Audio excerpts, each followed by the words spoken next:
Haleluya.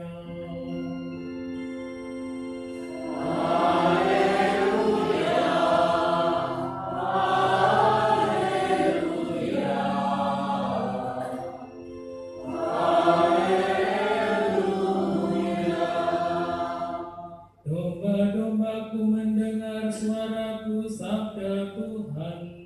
Aku mengenal mereka dan mereka mengikuti aku.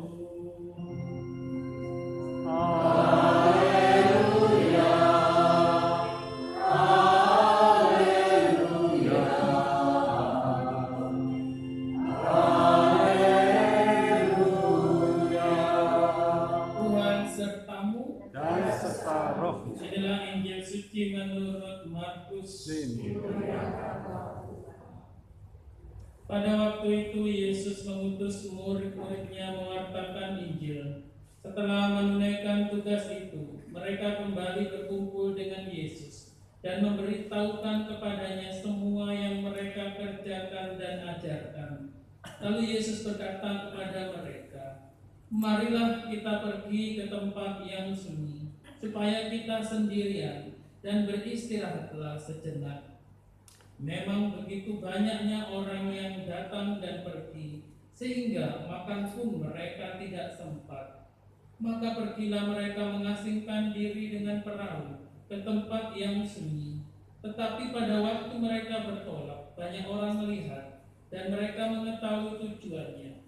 Dengan mengambil jalan darat, segeralah datang orang dari semua kota ke tempat itu, dan mereka malah mendahului Yesus.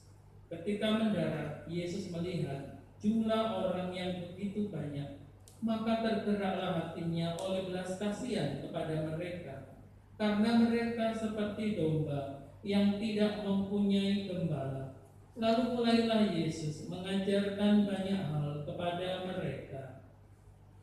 Demikianlah sabda Tuhan. Terpuji Kristus. Yesus dan murid-muridnya begitu sibuk. 70 muridnya diutus, dan juga mereka lupa makan dan istirahat. Maka Yesus menawarkan kepada para murid, "Marilah kita pergi ke tempat yang sunyi, supaya kita sendirian dan beristirahat sejenak." Undangan Yesus untuk beristirahat, sebenarnya untuk berdoa, itu adalah undangan untuk mengecas hati mereka, tenaga mereka. Sama seperti kalau baterai kita low bat, ya, pokoknya itu baterainya sedang kekurangan listrik mungkin, maka perlu dicas. Yesus ingin mengecas sebenarnya tenaga, pikiran, hati para murid. Tapi apa yang terjadi menarik adalah Yesus tergerak oleh belas kasihan. Lalu ia melayani banyak orang. Sampai saya tidak tahu seberapa capek mereka, tetapi karena itu saya melihat justru kebijaksanaan Yesus di sana. Kalau Yesus dan para murid mungkin mau leha-leha istilahnya, ya, nyantai-nyantai, ya mungkin mereka diusir, pergi, kami nggak terima kamu. Ya. Tapi karena belas kasihan, inilah kebijaksanaan Yesus. Karena belas kasihan, maka Yesus menerima orang-orang yang datang. Salomo hari ini tadi kita dengar bahwa yang dimintanya adalah hikmat dan pengertian untuk menjalankan hukum Tuhan. Dan memang dia menerimanya, menjalankan hukum dan pengertian. Oleh karena itu Salomo juga sering disebut sebagai raja yang sangat bijaksana. Kebijaksanaan Salomo itu menyelamatkan banyak orang. Mungkin Anda pernah mendengar kisah ketika ada 2 orang ibu memperebutkan seorang anak, ya. Lalu mana yang benar, ibu mana ini yang sesungguhnya? anak ini. Satu ibu mengatakan, ya udah terserah raja mau diapain dia. Raja yang menentukan. Satu ibu itu menangis terus, nggak bisa, jangan. Akhirnya raja bingung, sudah begini saja. Belah bayi itu jadi 2 bagian dan nanti serahkan sebagian setengah lagi itu ibu. Lalu ibu yang menangis itu memeluk anak itu dan dia mengatakan lebih baik dia mati daripada si bayi ini. Dan Salomo lah, inilah ibu yang sesungguhnya.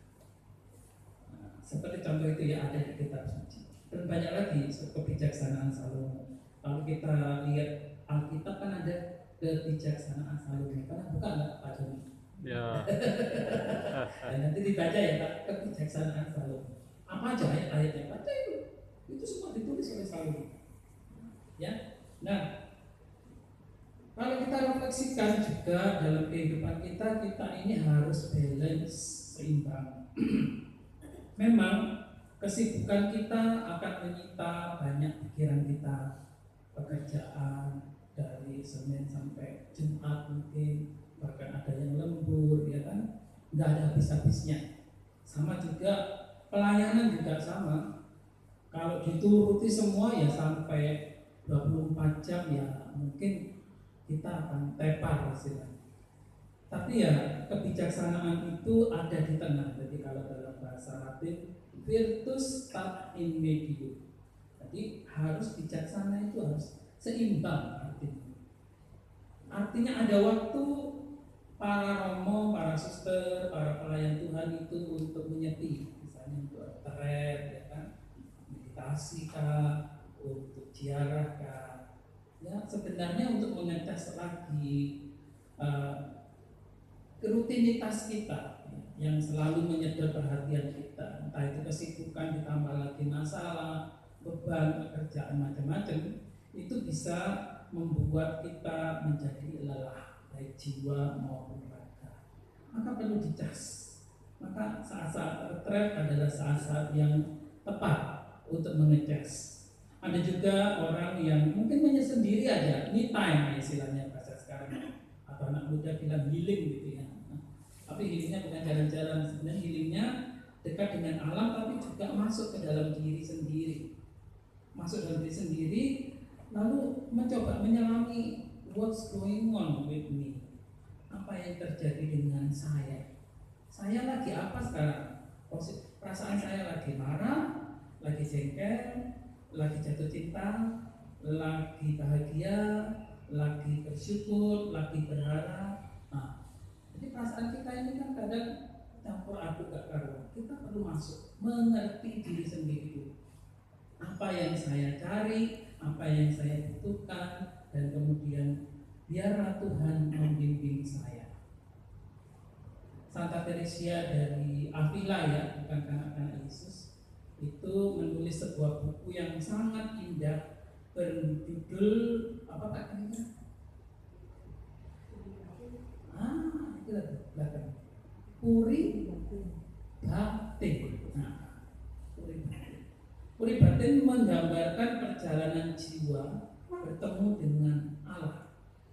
Jadi di dalam puri itu ada 7 ruang. Jadi saya nggak kampanye ya. 7 ruang ya. Orang bertemu dengan Tuhan yang memasuki relung ruangan ke-1, ke-2, ke-3 seterusnya. Tapi sebelum masuk, orang harus membersihkan dirinya. Jadi kalau jiwa yang masih kotor, itu ibarat manusia yang matanya ditutup oleh kotoran. Tapi dia nggak bisa melap sendiri. Dia butuh rahmat Tuhan untuk membersihkan mata. Lalu telinganya tertutup juga. Telinga dan matanya tertutup, jiwa itu. Sehingga dia mau masuk juga nggak tahu ngeraba-ngeraba, tersandung-sandung, terjatuh-jatuh. Dan di luar puri itu banyak sekali ular-ular jahat, yaitu setan, yang bisa mematuk dia. Ada kalajengking yang bisa menyengat dia. Bayangannya seperti itu. Untuk masuk aja sulit itu. harus membersihkan mata. Terus kemudian dari dalam ruang ketujuh paling dalam itu ada suara memanggil nama jiwa itu, misalnya Regina. Tapi karena tertutup kotoran, dengar nggak kira-kira? Nggak dengar. Maka dia butuh rahmat Tuhan supaya bisa membersihkan ini kotoran baik itu mata telinga. Sampai masuk ke ruang satu, mulailah mungkin matanya bisa mulai agak buram gitu, tapi udah bisa lihat, ada ular, jangan saya dekati, ada kalajengking, jangan saya pegang. Jadi jiwa itu udah mulai ngerti. Terus masuk lagi ke ruangan kedua, udah mulai bersih telinganya, udah mulai keluar kotorannya, udah mulai dengar dia suara Joni.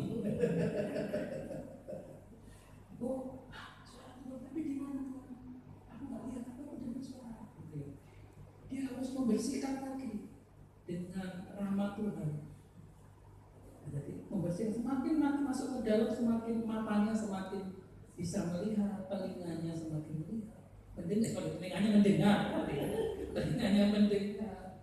Lalu terus dia sampai akhirnya ruang ketujuh, di mana Sri Baginda Raja Tuhan yang Maha Kasih, Tuhan Yesus itu bertahta di sana. Itulah gambaran singkatnya ya. Maka pertama adalah seperti Salomo tadi yang bijaksana mengatakan, aku ini masih muda dan belum berpengalaman. Ini kerendahan hati. Jalan kerendahan hati adalah menolong Salomo untuk mencapai kebijaksanaan. Yang kedua adalah Salomo taat. Dia taat sehingga apa yang dia minta dari Tuhan, hikmat pengertian, menjadikan dia orang yang taat akan hukum Tuhan. Dan dia memenuhi semua hukum Tuhan. Tuhan berkenan kepada Salomo. Dan kemudian juga rahmat yang lain yang kita minta adalah pengampunan dan mengampuni.